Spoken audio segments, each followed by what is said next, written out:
All right. Hi, everybody. Governor, we're here today to talk about infrastructure and how to get it right. And infrastructure seems to be a big priority of President-elect Trump. And you've said maybe you can do a deal. I'm interested in what you see as the possibilities and what you see as the pitfalls. Well, transportation for a governor, being able folks to move around. How many Virginians here?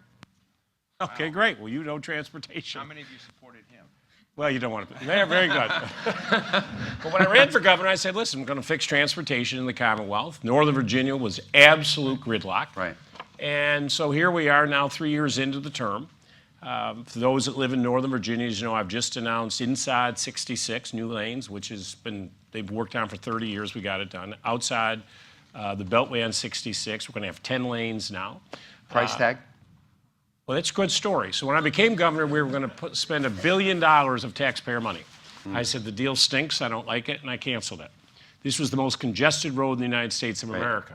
And obviously, with hot lanes, express lanes. I think I've contributed with those, when you get on there at the wrong time of day and they pull you over and you've got a $1,000 ticket. Now you don't. Now as a single driver, you can stay on it. Just change that. Okay. So anyways, so $1 billion. So I said, you know what?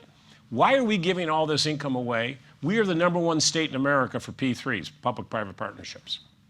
Very proud of it, but let me be very clear, they're not the panacea on every deal. When I got elected, I had inherited 2 very bad deals. Number one, Route 460, that the former governor said he absolutely had to have. And first of all, you never say that when you're a governor because you give away your leverage. And we spent $300 million on a road. It was over 400 acres of wetlands.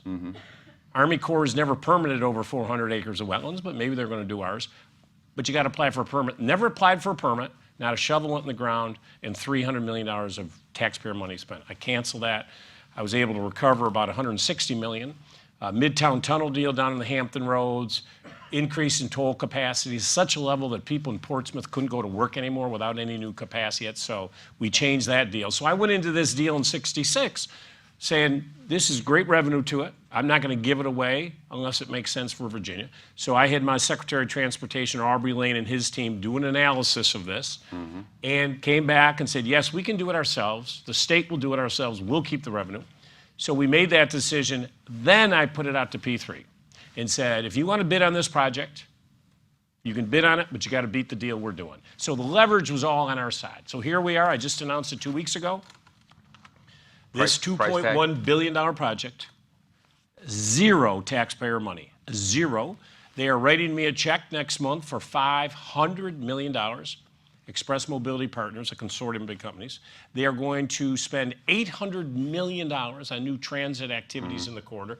Our deal before with $1 billion had none, and $350 million in improvements to the corridor. That is a $2.5 billion shift for the taxpayers of the Commonwealth of Virginia. Not a single penny spent of taxpayer money. So I mean this as a compliment, but I can imagine myself sitting here with Donald Trump saying that same kind of thing, same kind of, no taxpayers, here's how we're going to build infrastructure, it's going to be really great. So what's the common ground? Are you enthused about him becoming president and investing in infrastructure? Is this an opportunity for Virginia? I could talk about my history a little bit with the Or are you Clemons. sort of indifferent?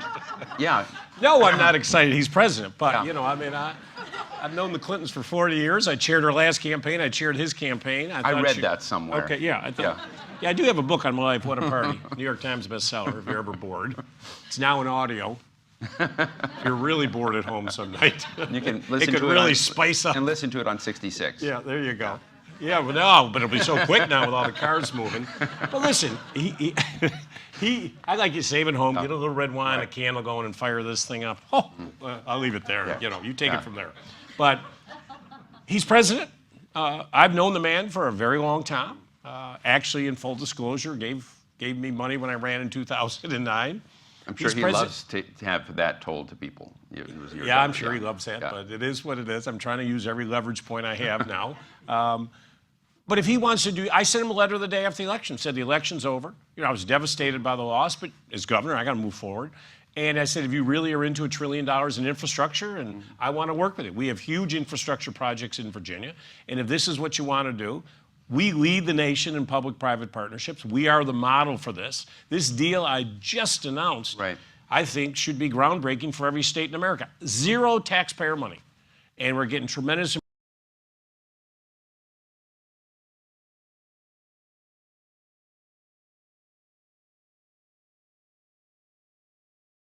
good way to do it, and they bond it so there's no risk to us. If they default or anyway, it's all bonded. The state is totally protected financially. That's how you have to do deals today.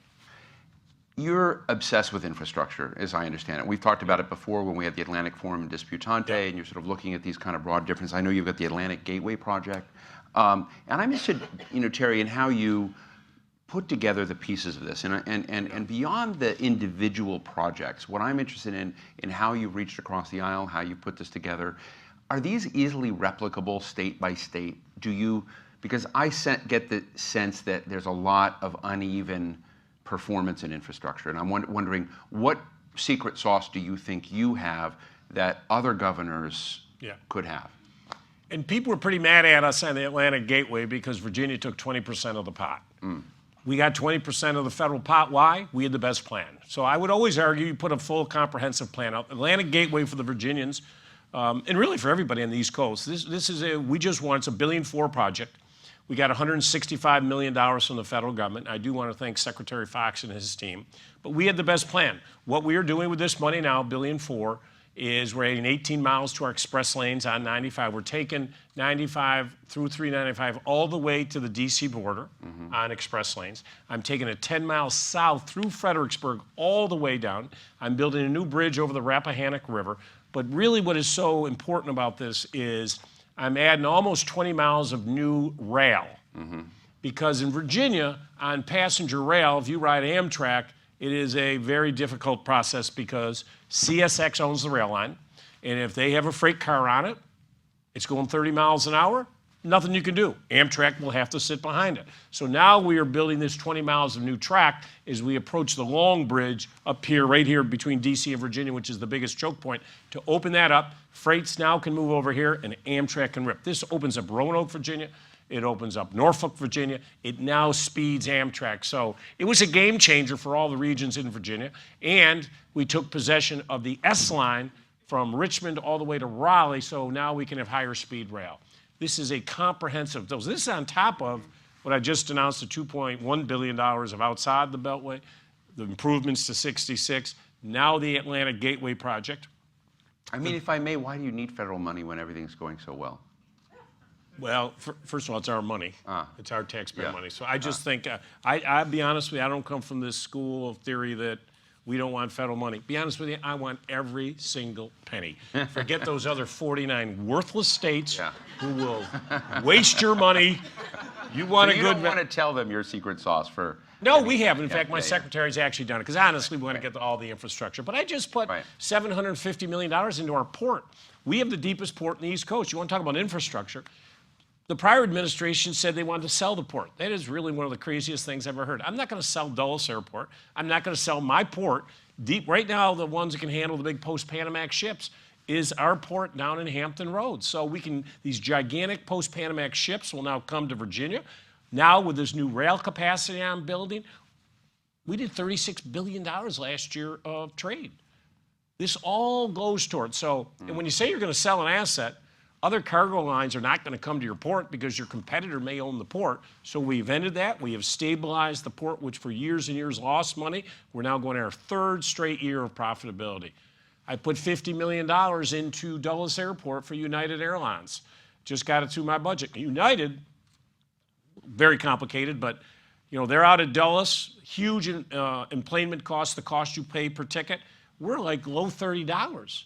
Compared to Charlotte or Pittsburgh, which is $4 or $5 because of all that construction that's gone out there, and our other airport. So on United, I mean, that is an interesting case because we happened to have a forum in Chicago recently that the United did, and I interviewed the CEO of United, Oscar Munoz, and he had just made the commitment to stay at Dulles, but he said it was sort of wobbly for them, that Dulles was not the best airport in the country, that needed some real improvements. He was impressed with what was happening, but he thought more had to happen. And are you directing those kind of deals? Yeah, we did that deal. And I spoke to him on several occasions. Listen, if I lost United at Dulles Airport, that's 35,000 jobs. Forget about all the issues related to tourism, which is a $24 billion industry in Virginia. I mean, you all know in 1607, the 3 ships from England, they can go to Pennsylvania or Massachusetts or Florida. They came to Virginia, Jamestown, Virginia. Tourism. We got George Washington's home. We got Thomas Jefferson's home. That little dinky Thanksgiving deal they talk about Happened up in in Virginia. some rock, Plymouth, something or other. That was 1619, 1607. But you got to have the infrastructure to bring the tourists in. Are you kidding me? Yeah. I mean, folks, go home tonight. Think about this. Patrick Henry, our first governor. Give me liberty, give me death. Thomas Jefferson, our second governor. And now Terry McAuliffe. Are you kidding me? Is this not a great country? Terry, when I tweeted out, Governor, when I tweeted out that I was going to be interviewing on this, I got a couple of notes back right away. They said, "What is Terry McAuliffe's problem with Metro?" What's my problem with Metro? Yeah. It's not. And why doesn't he like the Metro? Well, no, that's not fair. I have been very No, consistent. I mean, it's just a question. I mean, a question from the. It's like a question from I'm the the audience. biggest but it supporter of can't- Metro. Okay. I've argued for, if you listen to me on TOP for the last year, it took the board a year to get a general manager. I was very angry about that. Right. You can't let Metro go for a year. We got Paul Wiedefeld in, who I support tremendously, and we work very closely with Paul. My issue with the board is that they keep talking in the press about things they really, like one of the board members said the other day, we're going to stop the Silver Line. That's never going to happen. Right. Don't waste our time. I have to go back to my legislature, which is very Republican, very big Tea Party influence. When you make these kinds of statements without any basis of fact or reality, you make my job much more difficult to do what we need to do to get dedicated funding. I am the biggest advocate for Metro, but I need a plan. Any governor needs a plan before you go to your legislature. How much is going to cost? Paul Wiedefeld has told my Secretary of Transportation, I will not have a dollar amount for you for 8 or 9 months. He doesn't know yet. Right. So you don't go until you know what the number is. So you're until not we get holding back support of Metro. You're waiting for a plan. Let me shock you, Steve. I'm waiting for a plan to tell me how much it's going to cost to fix Metro.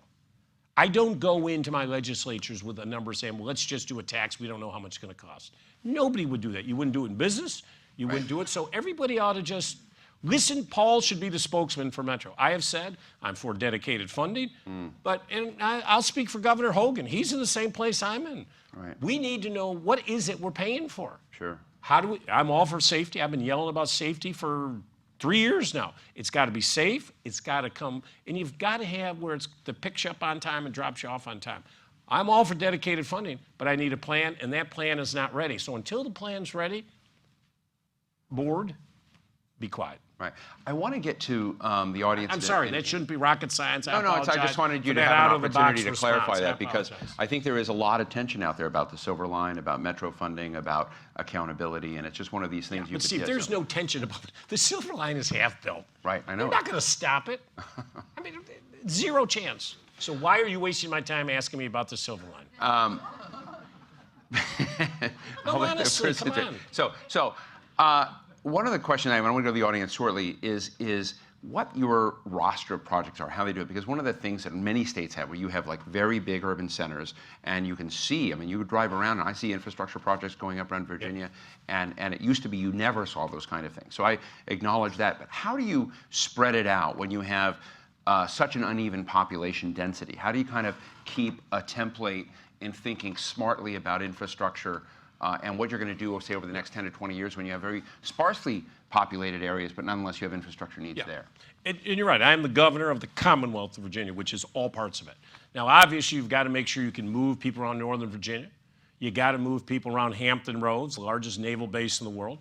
Another campaign promise, I'm adding lanes on 64 all the way from Hampton Roads all the way to Richmond to open up that capacity as I promised. We've done a lot in Richmond, but we've done a lot in Roanoke. We're building a new Amtrak station. We passed legislation called Smart Scale. It used to be called HB2 until North Carolina ruined that. So we now call it Smart Scale. So we now have a funding formula. As governor in the old days of Virginia, if I were governor, it's a very powerful governorship, I could say to my Secretary of Transportation, boy, I love a road over here. 9 out of 10 chances, you're going to get that road. I could say that to my Secretary of Transportation now. I'd say, good luck, 0 chance. Every single transportation project now under Smart Scale in Virginia has to go through a scoring metric. Everything, from the cost of it, the amount of road cars you're going to take off the road, capacity, environmental concerns, all of that. And when the legislature came in last year, Steve, we gave them a binder with every single project requested in the Commonwealth with a scoring metric to it. So, and part of the new funding formula is every part of Virginia is guaranteed money. In the old days, they weren't. Every part, Danville, Martinsville, Southwest, Southside Virginia, are now guaranteed a funding, and when we commit to a project, it will be, they know it'll be funded. You know, one of the criticisms of President Obama after the 08-09 financial crisis is that he didn't put enough into infrastructure, and the administration defended itself saying there weren't enough shovel-ready projects. Is that true? Because it sounds like to me you have a lot of shovel-ready projects. I think the president had a good line. He said, I'd like to find the gentleman who invented the phrase shovel-ready. And he had a special place for him. Yeah. There were not, we do, under a shovel. We do. We have them, we're ready to go, but we plan. I mean, we're very, you know, for those Virginians here, as you know, we're in very good shape. You know, I became governor. Our unemployment's gone from 5.4. I took it all the way to 3.7. That's the steepest drop in 32 years. We face sequestration. It hurts us worse than anybody else. So we're trying to build cyber and data and human genome sequencing. I wish more had gone in, but what happened is what many governors took that money for, they paid school teachers, they paid firefighters. It went to protect some of the basic human infrastructure that we have in the country. So you can argue back and forth. Do we need a massive infrastructure in America? No question. Roads, bridges are in horrible shape today. And listen, I'm all for, you know, we need to do more on higher speed rail. We need to do, I mean, you go over to Europe, you can get on these they're high speed. You know, we don't even have higher speed. We should be doing that in this country. I mean, we got to think 20, 30, 40, 50 years out. So I support President-elect Trump 100% on infrastructure. We have, if the president's watching here, we have shovel-ready projects. Give us all the money. Forget those other 49 That's a tweetable states. moment. Ruin you.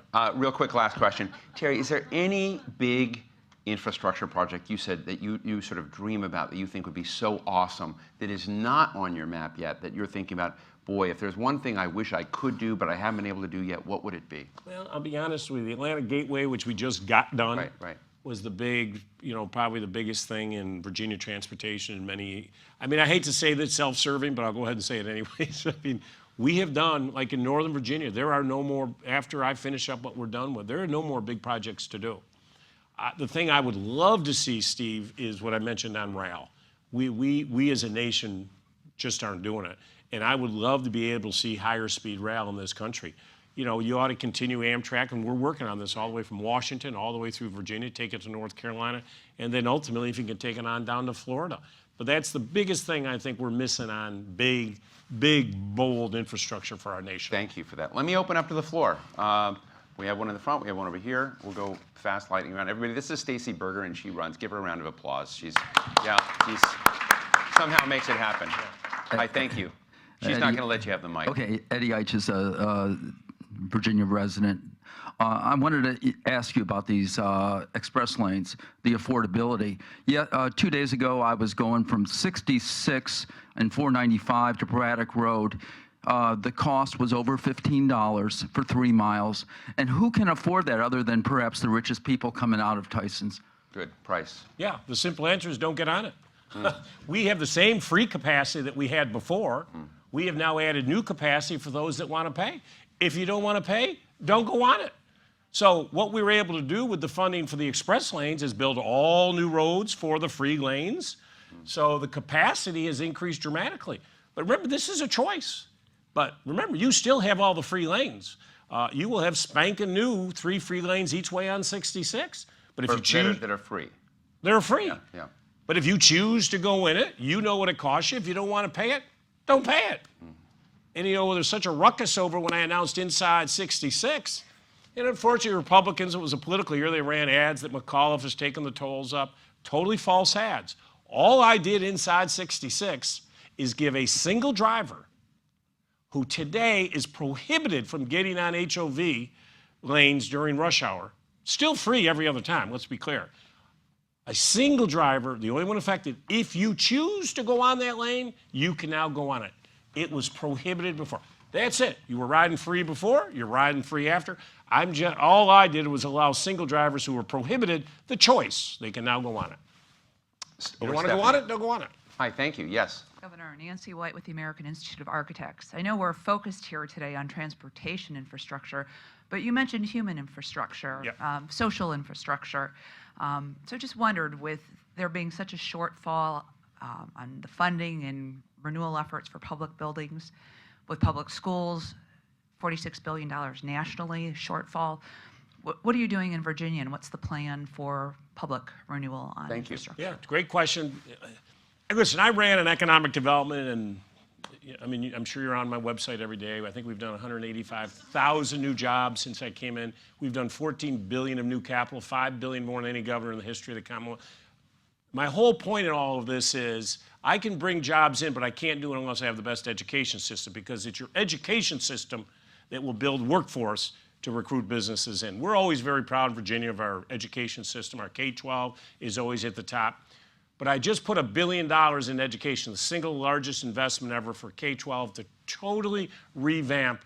We need new schools. I also did a $2.3 billion bond for research facilities for our higher ed institutions. So you're asking me after I just came off the biggest investment ever we've ever done in education. We are totally transforming our high schools in Virginia. High schools. Are these, Terry, are these bond measures ones that the public votes on, or the legislature? I mean, how does that? I work with my legislature So on those. legislature Yeah, does we that. do it. They Yeah. then come forward, Yeah. so you don't need to go like California does out and get kind of a public referendum. But they will, some will have their own in the respective counties.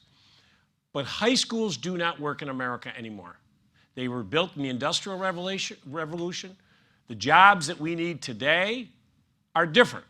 So we are totally transforming high schools. I have 17,000 cyber jobs open in Virginia today. 17,000. Parents, listen to me closely. The starting pay is $88,000. You do not need a 4-year degree. You need a 2-year degree with cyber. That's why Virginia, I just announced, we're the first state in America. Computer science is now a required course and part of your SOLs. I have 37,000 technology jobs open. I need to fill those jobs. That's $3.2 billion to my state of new payroll. That's about $120 million to state taxes that I could bring in. So to answer your question, we are totally transforming our K-12 and our higher ed institutions. But one thing I also ran on those in Virginia, you know, I ran a unique campaign for governor. I got out front, said, you want to drive the economy? I got to make Virginia open and welcoming. We've had some horrible, horrible legislation in Virginia. We had that horrible anti-women legislation. They were shutting our women's clinics down, as you know. I just ended that. I appointed a new board of health. None of our women's health clinics are closing down. I promised women I would do that in Virginia. I've done it. We had horrible anti-LGBT legislation. I've stopped all that. I've vetoed every piece of that legislation. I was proud I was the first statewide Southern candidate come out for marriage equality. That was a new deal for someone running for governor. I hunt, take my boys hunting. I own 3 guns. I told the NRA, you know what? And you have chickens. And I got chickens. But I need background checks in Virginia. This is serious social issues. So I have leaned in. And as you know, I'm very proud as a governor who just restored more rights than any governor in the history of the United States of America. 206,000 felons, Right. where 40 states made it automatic. I tried to move Virginia there. I got sued by the Republicans. I lost the first round. I got sued again. I think I'm the first governor to be sued for contempt of court. I won that.